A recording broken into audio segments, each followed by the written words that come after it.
Mr. Speaker, I know many members across the House will find these facts to be incredible.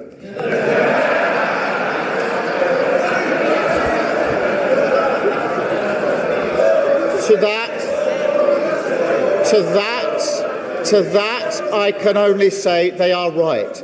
It beggars belief that throughout the whole timeline of events, the Prime Minister of the United Kingdom appointed a man with links to a convicted paedophile, to Russia and to China, as Britain's ambassador to the United States. And when Parliament demanded answers, Keir Starmer sacked 4 of his own staff and blamed everyone but himself. 6 direct questions, put to him in writing, in advance. And he still couldn't answer them cleanly. What you're about to see is the moment the leader of the opposition dismantled Starmer's story piece by piece live on the floor of the House of Commons. A former director of public prosecutions who claims he asked no questions about anything. This is not a political scandal. This is a national security crisis. Stay until the end, because question 5 is where the entire defense falls apart. If this matters to you, hit subscribe before we start. You won't want to miss what comes next. Covers the means by which all decisions are made in relation to national security vetting. I've appointed Sir Adrian Fulford to lead the review. Separately, I've asked the Government Security Group in the Cabinet Office to look at any security concerns raised during Peter Mandelson's tenure. Mr. Speaker, I know many members across the House will find these facts to be incredible.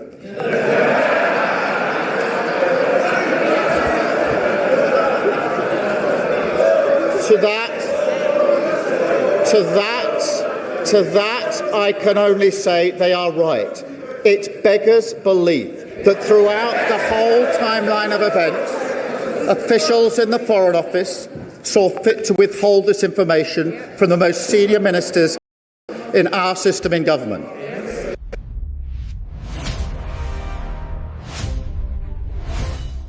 That is not how the vast majority of people in this country expect politics, government, or accountability to work. And I do not think it's how most public servants think it should work either. Thank you, Mr. Speaker. And I thank the Prime Minister for advance sight of his statement. His reputation is at stake. Everyone is watching. It is finally time for the truth. Earlier today, Mr. Speaker, Downing Street admitted that the Prime Minister inadvertently misled the House.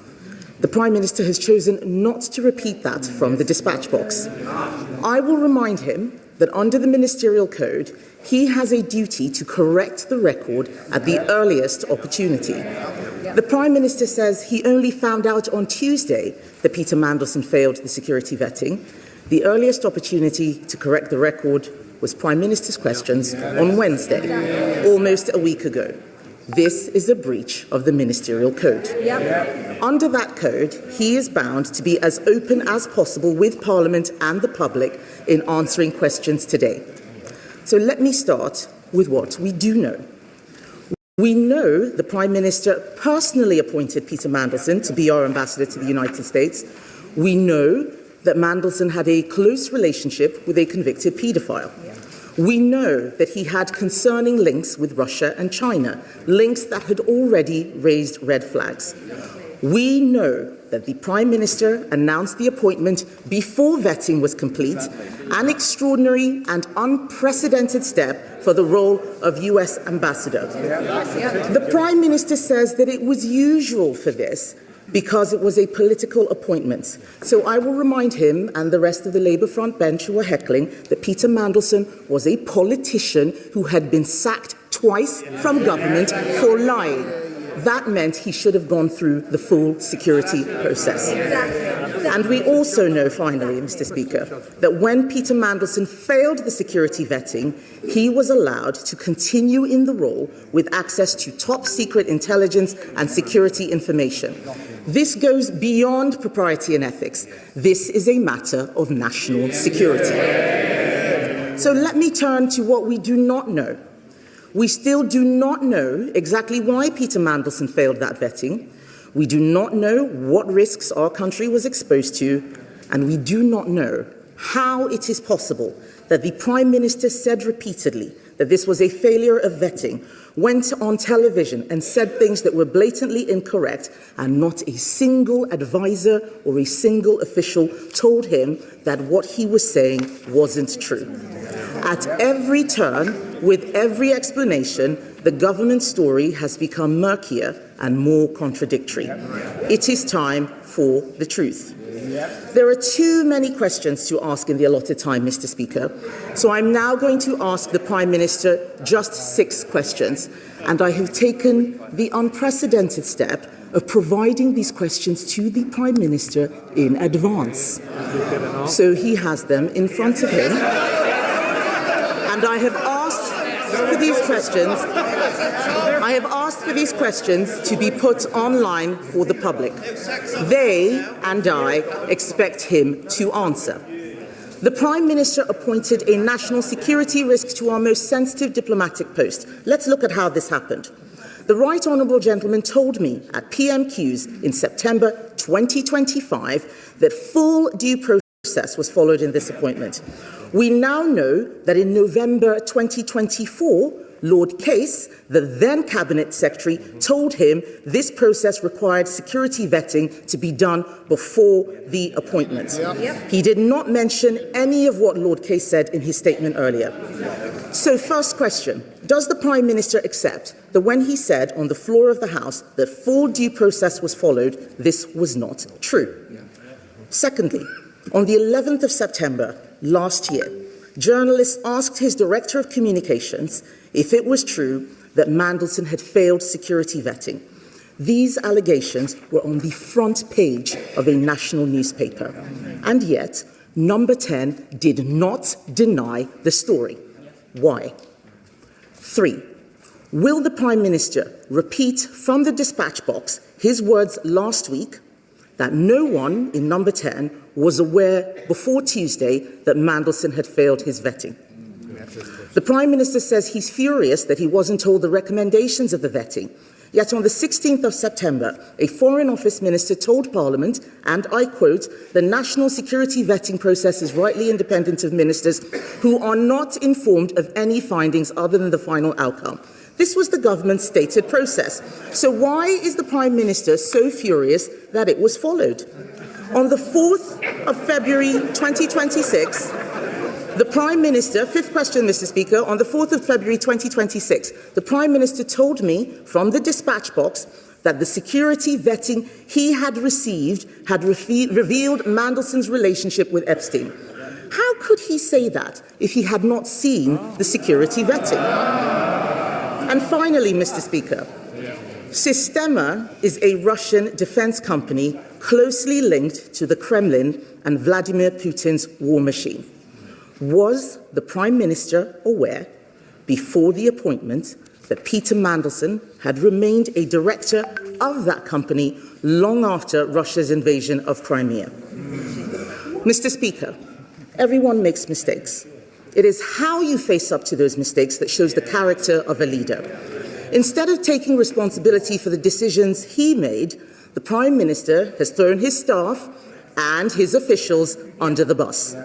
This is a man who once said, "I will carry the can for the mistakes of any organisation I lead."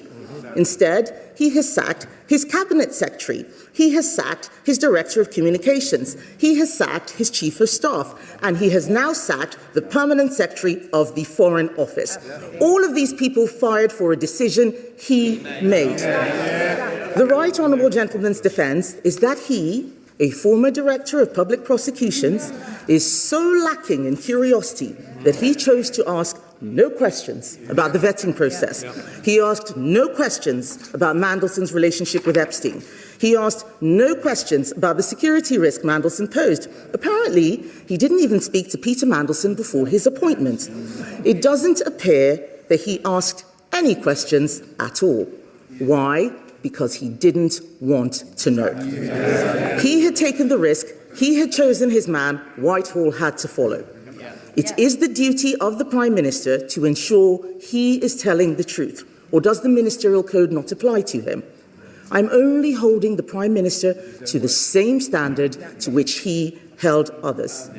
On the 26th of January 2022, The right honourable gentleman said to a previous Prime Minister at this dispatch box, if he misled the House, he must resign. Does he stand by those words, or is there one rule for him and another for everyone else?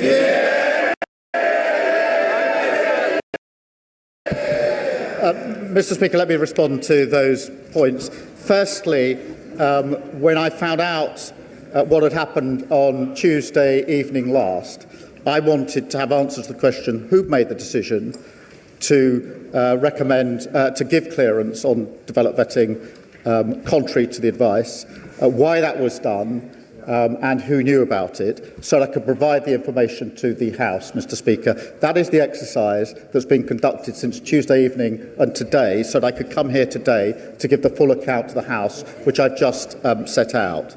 Mr. Speaker, she asked me about developed vetting security clearance after the appointment. I set out that wasn't me saying that. I read out the evidence of the former permanent secretary about that and the former cabinet secretary in relation to that. And I think the quotes that I've given to the House are clear enough in relation to that. She also asks why Peter Mandelson failed. Mr. Speaker, it's important to make a distinction between the information provided to the review and the recommendation. The information in the review must be protected and has been protected, because otherwise the integrity of the entire system would fall away. But the recommendation doesn't need to be protected and should not have been protected. Mr. Speaker, in relation to her questions, in relation to the answer about full due process, that was the information that I had, that I put before the House, and it was confirmed to be by Sir Chris Wormald, because in September I asked him to conduct a review of the process to assure me that the process was correctly carried out. He did that and wrote to me on the 16th of September, giving me that his conclusions. In relation, Mr. Speaker, to reports in the media, Number 10 was repeatedly asked about the facts surrounding Peter Mandelson's clearance and was assured that the proper process was followed in that case. Mr. Speaker, in relation to those in number 10, let me give the answer. Nobody in number 10 was informed about UKSV's recommendation. Mr. Speaker, just to be clear and for the record, the Cabinet Office Permanent Secretary did receive information recently and then sought the necessary and legal advice. Once those checks were completed by the Cabinet Office Permanent Secretary, I was told, that is in the last 2 weeks or so, that was entirely the right procedure, to get the legal advice and then to bring it to my attention at the first opportunity. It was the right procedure that was followed by my officials in the last few weeks. Mr. Speaker, in relation to why I was furious about the process, for the very reason, Mr. Speaker, I strongly believe I should have been given this information at the very outset. I strongly believe there were repeated times when I should have been told. I should have been told on appointment. I should have been told when Peter Mandelson was sacked. The Cabinet Secretary should have been told when he reviewed the process. The Foreign Secretary should have been told before she was asked to sign a statement to the Select Committee. And I should have been told when I ordered a review of vetting, Mr. Speaker. In relation to the point she makes about what I said in February in answer to a question of hers, I make it very clear, Mr. Speaker, I had not seen the security vetting file.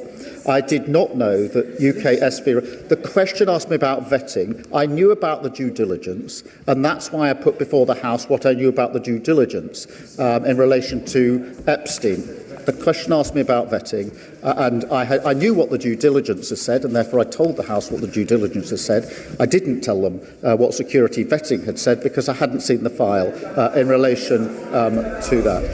Mr. Speaker, in relation to the particular details in relation to Peter Mandelson, I acted on all of the information that I had available to me. The simple fact of the matter is I should have had more information. I didn't have that information.